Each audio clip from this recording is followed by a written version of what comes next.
ओम शांति। अभी अभी हम कुरुक्षेत्र से आए प्रोफेसर साहब की वाणी सुन रहे थे। मेरे brother in law Kurukshetra university के गोल्ड मेडलिस्ट रहे हैं, बहुत अच्छे कवि थे डॉक्टर देवेंद्र स्नेही। उनसे और भानुपुरा पीठ के जगत गुरु शंकराचार्य जी से, जो हमारे संबंधी भी हैं, अनेक प्रकार के ऐसे प्रश्न हुए जैसे संतोष बहन ने हमारे सामने रखे, लेकिन कोई उत्तर नहीं मिला। कुछ बातों को मैंने शब्दों की माला में पिरोया है, मैं प्रस्तुत कर रहा हूं। सब ग्रंथों में केवल गीता श्रीमद् भगवत वाणी है, किंतु इसके समय स्वरूप की उलझी हुई कहानी है। चित्रकार कवि ग्रंथों ने हिंसक युद्ध बताया है, हिंसा का प्रेरक प्रभुवता गीता का मान घटाया है। कलयुग का तमो प्रधान मनुष्य हिंसा को नहीं चाहता है, हिंसा का आदेश प्रभु दे, कैसे ये हो सकता है? इनको मारो, ये आज्ञा सुन, मानव मन अर्जुन डोल गया, तू मार इन्हें। वह करुणा में फिर भी कैसे यह बोल रहा? थी शस्त्रों की टंकार जहां सेनाओं की हुंकार वहां, काम क्रोध को जीतो तुम, कैसे संभव उपदेश वहां? था युद्धों का उन्माद चढ़ा, था युद्धों का उन्माद चढ़ा, शत्रु भी था रणबीच खड़ा। उपदेश शांति का ऐसे में, अचरज जग में ये बहुत बड़ा। वह युद्ध अहिंसक कर्म युद्ध था, श्रेष्ठ कर्म को करने का, कर्मण्येवाधिकारस्ते को सत्य सार्थक करने का। धर्म क्षेत्र और कर्म क्षेत्र मानव का अपना जीवन है। यह पाप पुण्य के कर्मों का रोपण है, सिंचन वर्धन है। यह मानव कैसा ज्ञानी है, यह मानव कैसा ज्ञानी है। मनमानी घड़ी कहानी है, गुह्य रहस्य तो गुप्त हुआ और प्रकट हुई नादानी है।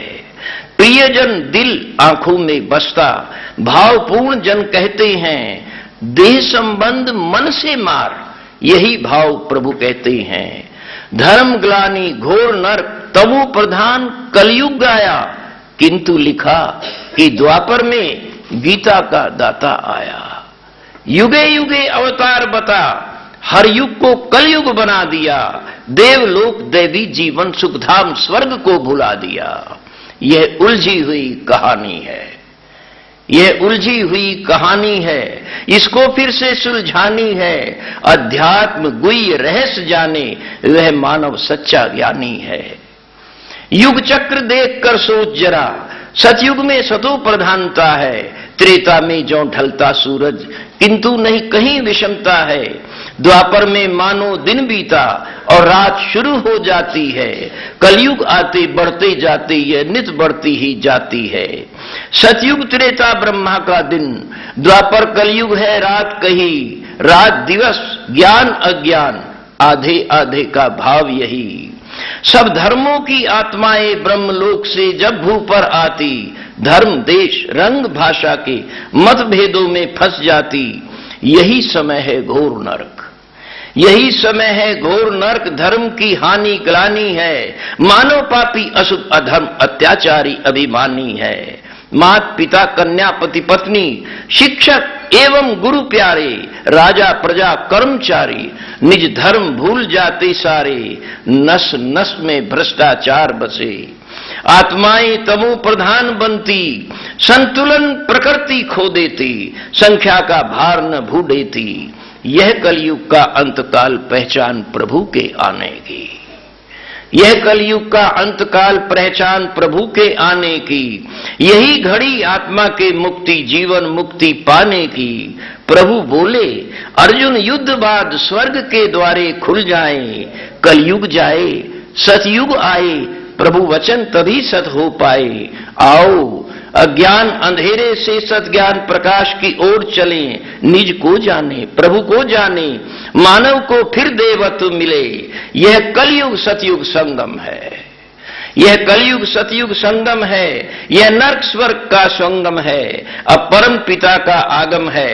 यह युग ही तो पुरुषोत्तम है कल्प अंत की घड़ी यही है वर पाने की घड़ी यही, कल कल की दलदल से निकलो, यदि अभी नहीं तो कभी नहीं, यदि अभी नहीं तो कभी नहीं, यदि अभी नहीं तो कभी नहीं। ओम शांति।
ओम शांति। जगत नियंता पिता परमात्मा के वरदानों से ही हम सभी पलते हैं और बनते हैं।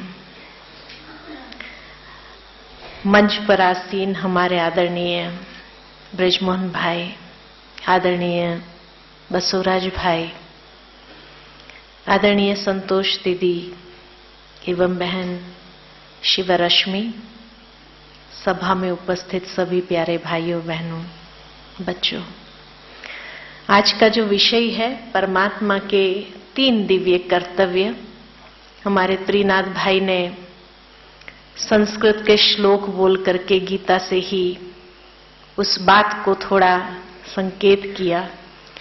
उसी बात को लेकर के कि 5वें अध्याय में जब भगवान ने कहा कि मैं मनुष्य के अंदर न कर्म को रचता हूं, न कर्म फल के संयोग को रचता हूं, मनुष्य में कर्तापन नहीं रचता, न ही कर्मों को रचता और न ही कर्म फल के संयोग को रचता, परंतु स्वभाव में स्थित प्रकृति के दबाव के अनुसार ही सभी बरतते हैं।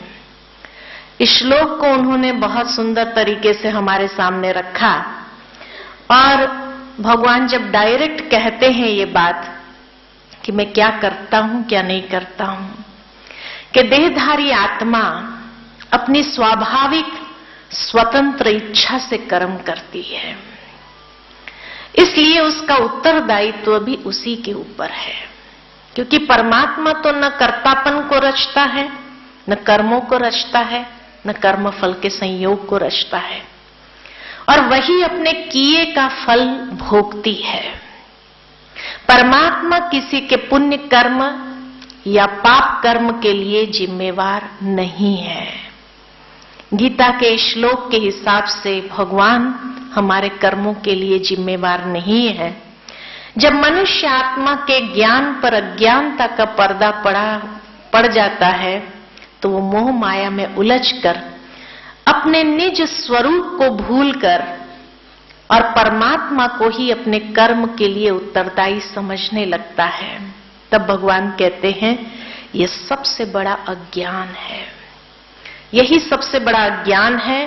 परंतु जब आत्मज्ञान द्वारा वह अज्ञान नष्ट होता है तो सभी बातें इस तरह स्पष्ट समझ में आने लगती है जैसे सूर्य की रोशनी में सब स्पष्ट दिखाई देने लगता है। तो आत्मज्ञान के बारे में तो भाई साहब ने हमारे सामने बहुत अच्छी तरह से स्पष्ट किया कि पहला लेसन ही वो है और उसी के आधार से सत्यमेव जयते कि विजयी हम हो जाते हैं। आत्मज्ञान के अभाव के कारण ही अंधेरा हो गया अंदर में, और तब हम परमात्मा को जिम्मेवार समझने लगे कि भगवान ही सब कुछ करता है। शुरू में भी महाभारत के अंदर जब दिखा कि दोनों ही दुर्योधन और अर्जुन दोनों भगवान से मदद मांगने के लिए जाते हैं, उस समय भगवान ने स्पष्ट कर दिया कि एक तरफ मेरी अक्षौणी की सेना है और एक तरफ मैं हूं, क्या चाहिए।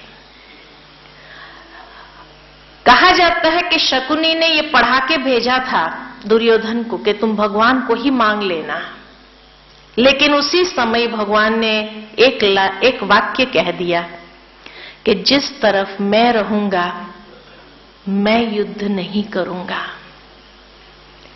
और बहुत स्पष्ट है कि जीवन के संघर्षों में भगवान इंटरफियर नहीं करता है, और जब भगवान इंटरफियर करता ही नहीं है ये सोच करके दुर्योधन ने सोचा फिर उसको मांग के फायदा ही क्या जब उसको कुछ करना ही नहीं है। यानी उसी समय जब ये स्पष्ट कर दिया कि मैं किसी के कर्मों में इंटरफियर नहीं करता हूं, न किसी के अपने संघर्षों में मैं इंटरफियर, मैं सिर्फ ज्ञान देता, ये बहुत स्पष्ट कर दिया। ये बात अर्जुन समझ गया कि भगवान भले ही युद्ध न करे लेकिन वो इस तरह के डायरेक्शंस जरूर देते हैं कि जिस डायरेक्शंस के आधार पर हमें विजयी बना सकते हैं। तो इसलिए भगवान का कार्य ही है ज्ञान देना, समझ देना, और उस समझ के आधार से हर आत्मा के कर्म को करने की एक श्रेष्ठ दिशा जब प्रदान करते हैं, वो लाइट जब देते हैं तो हर व्यक्ति विजयी आत्मा बन जाती है या विजय के पथ पर आगे बढ़ती है। तो विजयी दिलाने की शक्ति ये परमात्मा की है, लेकिन वो ज्ञान के आधार से ही वो शक्ति आ जाती।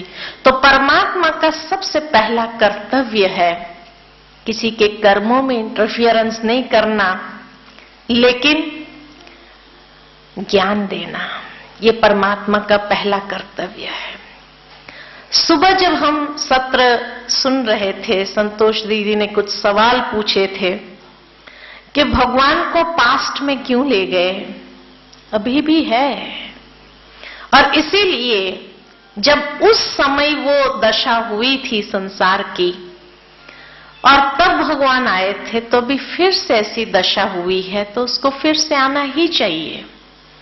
अब आना चाहिए तो अभी तो श्री कृष्ण के रूप में नहीं आएंगे, तो अभी कौन से रूप में आ सकता है।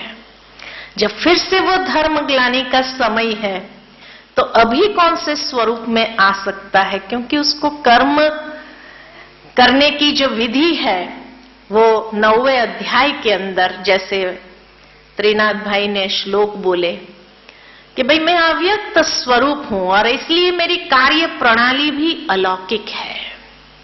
जितने भी पदार्थ रचे गए हैं वे मेरे भीतर नहीं है। मैं सभी चैतन्य प्राणियों का पालनहार जरूर हूं, लेकिन ये कर्म मुझे बांधते नहीं, क्योंकि मेरी उसमें आसक्ति नहीं है और मैं तटस्थ व निरपेक्ष हूं। मैं इस विराट प्रस्तुतिकरण का हिस्सा नहीं हूं, लेकिन मैं स्वयं ही सारी सृष्टि की रचना का स्रोत हूं। मैं अपनी अधिष्ठाता के सकाश से चराचर जगत को रचता हूं। परमात्मा अपने सकाश से जगत को रचता है और इस तरह ये संसार चक्र घूमता रहता है।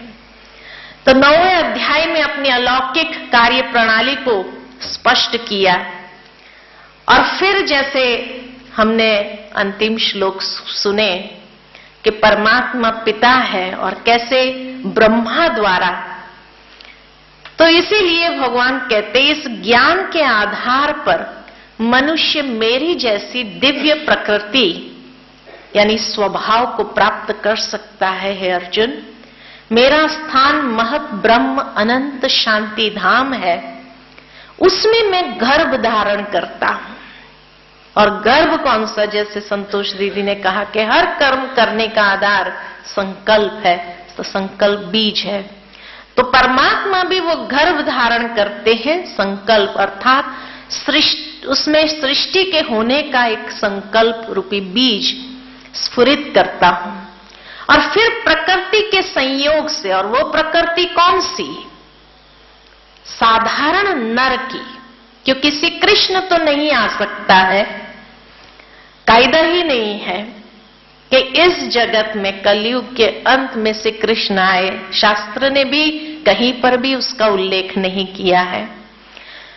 तो इसीलिए अभी अगर आएंगे तो नर स्वरूप में ही आएंगे। और वो नर स्वरूप कौन सा होगा, साधारण नर स्वरूप, वही नर जो नारायण बनता है। तो इसीलिए वो नारायण का ही जो नर स्वरूप है, उसी नारायण के नर स्वरूप में वो आते हैं। उसी प्रकृति का आधार लेकर के उस बीज को उसमें रोपित करते हैं। और उस प्रकृति को, जब ये प्रकृति इस बीज को धारण कर लेती है तो वो माता बन जाती है। और परमात्मा उस बीज को रोपित करने वाला पिता है। तो इसीलिए ब्रह्मा जो नाम दिया, यानी नारायण का साधारण स्वरूप नर का, और वही नर जिसको कहा जाता कि ब्रह्मा सो विष्णु, विष्णु सो ब्रह्मा। ये साइकिल को भी भक्ति मार्ग के अंदर हमने बहुत अच्छी तरह समझा कि ब्रह्मा ही वो विष्णु और विष्णु ही ब्रह्मा। तो ये जो है कैसे एक दूसरे के आधार से, विष्णु जब है तब ब्रह्मा नहीं है, ब्रह्मा जब है तब विष्णु नहीं है। तो दोनों स्वरूप उसी साधारण नर का है और वही जिसको नाम दिया ब्रह्मा। और इसीलिए वो ब्रह्मा द्वारा ही उस सृष्टि को रचने का कार्य कराते हैं, क्योंकि बीज उसी के पास है। तभी कहा कि ब्रह्मा को सृष्टि रचने का संकल्प आया, लेकिन संकल्प का बीज रोपित किसने किया, तो रोपा तो वो परमात्मा ने, उसकी प्रकृति का आधार लेकर के। और फिर ब्रह्मा ने संकल्प से सृष्टि का निर्माण किया। वही संकल्प जो उसको दिया गया था, वही बीज जो रोपित किया गया था, उसी के आधार से वो संकल्प का बीज उसने हर आत्मा के अंदर डालना शुरू किया।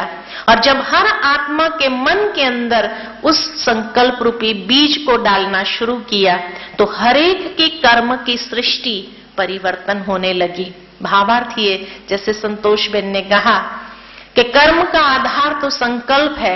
जब हर एक के संकल्पों में परिवर्तन आया, कौन सा परिवर्तन, मैं देह नहीं हूं, मैं आत्मा हूं, ये पहला लेसन। ये परिवर्तन जैसे ही आया तो उस परिवर्तन के आधार से ही देह भान नष्ट हुआ, आत्म भान जागृत हुआ। और ये परिवर्तन आने से हर व्यक्ति की अपनी कर्म की सृष्टि परिवर्तन होने लगी। और जब हर व्यक्ति की कर्म की सृष्टि परिवर्तन हुई, तब ये संसार का परिवर्तन होता है। इस तरह ब्रह्मा मां और शिव पिता, वो निराकार पिता ने मिल करके ये सृष्टि की सर्जना की। और इस तरह ब्रह्मा निमित्त बने नई सृष्टि की सर्जना का कार्य करने। तभी ब्रह्मा का गायन हर धर्म के अंदर है। बहन जी अभी बता रहे थे सांता क्लॉज के रूप में, क्रिश्चियन धर्म में उसका गायन है। इस्लाम धर्म के अंदर उसको नाम दिया गया है जिब्राइल। तीनों मूर्तियों का नाम जरूर है, चाहे हम ब्रह्मा विष्णु महेश कहते हैं। वो कहते जिब्राइल मिकाइल इसराफिल। जिब्राइल माना तो कहते सबक देने वाला, सबक माना ज्ञान देना। शब्द जो कहा, शब्द पहला आता है, तो शब्द यानी ज्ञान देने वाला। फिर विष्णु माना पालन करता, तो कहा मिकाइल जो रोजी रोटी देने वाला, और इसराफिल जो कयामत लाने वाला। भावार्थ ये कि तीनों देवताओं का गायन भी इसीलिए हर धर्म के अंदर है। चाहे क्रिश्चियन धर्म में उसको 3 होली एंजल्स या 3 होली गोस्ट के रूप में दिखाया है, और इसीलिए हर धर्म में ये तीनों देवता के 3 कार्य भी स्पष्ट निश्चित, वहां कोई भेदभाव नहीं हुआ, वहां कोई परिवर्तन नहीं हुआ। और इसीलिए वो गॉड आकर के इन 3 लॉर्ड्स को अपना अपना कार्य दे देते हैं कि कैसे सृष्टि की सर्जना करनी है, फिर उसकी पालना करनी है। वही विष्णु बन करके और वही फिर महेश बन करके, यानी अव्यक्त स्वरूप को धारण करते सर्व बुराइयों के ऊपर विजय प्राप्त करा करके ये संसार के अंदर से वो विषय विकारों को समाप्त कर देते हैं। तो इस तरह से करण करावनहार परमात्मा है, कराता है, खुद करता नहीं, उसने तो खाली एक बीज को रोपित कर दिया। तो परमात्मा करण करावनहार इन 3 मूर्तियों के द्वारा अपना कार्य कराते हैं। तो छोटे मोटे कार्य नहीं करते कि मनुष्य का हाथ उठाया फिर उसको थप्पड़ मारा तो कहा भगवान ने किया, नहीं। परमात्मा क्या करता है क्या नहीं करता है छोटे मोटे कार्य के लिए, तो उसने पहले ही मना कर दिया कि मैं युद्ध में पार्टिसिपेट नहीं करूंगा, मैं खाली रथ चलाऊंगा। तो इस तरह से भगवान पार्टिसिपेट नहीं करते हैं, हमारे कर्मों में इंटरफियर नहीं करते हैं, लेकिन हमें ही अपने कर्मों को कैसे श्रेष्ठ बनाना है उसका सही ज्ञान देते हैं। और न हमें ये परमिशन दिया है कि हम किसी के कर्मों में इंटरफियर करें। इसीलिए कहा हमेशा स्वदर्शन करो, सुदर्शन करो। अगर दूसरों को देखना भी है तो सुदर्शन करो, खुद का स्वदर्शन करो, और इस तरह से अपनी बुराइयों के ऊपर विजय प्राप्त करके संसार परिवर्तन में अपना योगदान देने का एक लक्ष्य कहो, विधि कहो हमें बताई। जैसे आशा दीदी ने सवेरे भी कहा, अब चॉइस इज योर्स, कि अभी हमें क्या करना है, हम खुद किस तरफ जाना है। अगर इतना स्पष्ट ज्ञान भगवान ने दे दिया तो फिर वो चॉइस सही करना, ये डिसीजन हमारा होगा कि हमें कौन सा चॉइस करना है, किस तरफ जाना है। भगवान के मददगार खिदमतगार बनना है, सहयोगी बनना है, या फिर वही बातों को रिपीट करते रहना है, ये अपने ऊपर है। इन्हीं शब्दों के साथ मैं वाणी को विराम देती हूँ। ओम शांति। बहुत बहुत धन्यवाद। सारे ईश्वरीय ज्ञान का सार 3 दिन प्रोग्राम के सार आपने अपने हितवचन ज्ञान बिंदुओं में दिया। हम सब आपके इस सेशन को सुनने के चातक पक्षी थे। हमें ज्ञान के अच्छे अच्छे मोती देकर सजाए हैं आपने। बहन जी बहुत बहुत धन्यवाद।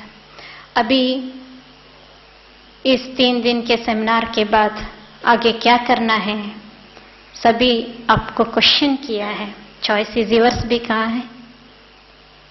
सबको मन है, अगर इसको और आगे मेडिटेशन में और कंसंट्रेशन लेना चाहते हैं। ज्ञान बहुत अच्छा है, लेकिन मेडिटेशन सीखते समय कंसंट्रेशन नहीं मिलता है। तो उस कंसंट्रेशन कैसे पाना, इसके लिए हमारे हर ईश्वरी विश्वविद्यालय के सेवा केंद्र में 7 डेज के कोर्सेस हैं। मेडिटेशन कोर्सेस हैं, आप सभी जाके अटेंड करना, तो आपको और अच्छी तरह से गहराई से आपको सब कुछ मालूम पड़ेगा। जब कहते हैं 7 डेज अटेंड करना, 24 आवर्स में सिर्फ 1 आवर हम ईश्वरीय विश्वविद्यालय के ज्ञान सुनने के लिए देना, सारे 24 आवर्स में 23 आवर्स अपने घर, बच्चे, रिस्पॉन्सिबिलिटी संभालने के लिए देना, और 1 आवर किसके लिए? भगवान के लिए, ब्रह्मा कुमारीजों के लिए नहीं, स्वयं के उद्धार के लिए देना कहते हैं।